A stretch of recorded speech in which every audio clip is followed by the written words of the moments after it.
First, we clip this safety clip onto the welding gun head. Then, after setting the speed and laser power, press the laser button to start finding the focus.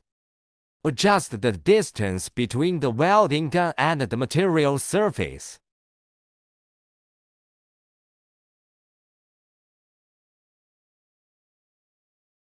Till you find the distance when the laser hitting the material surface with strongest power, loud sound and white light.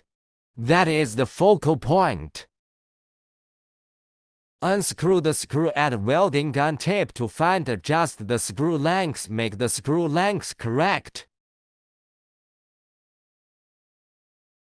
When the nozzle touches the material surface,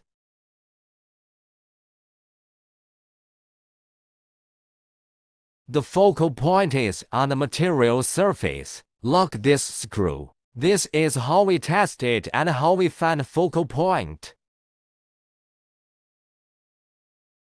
For aluminum welding,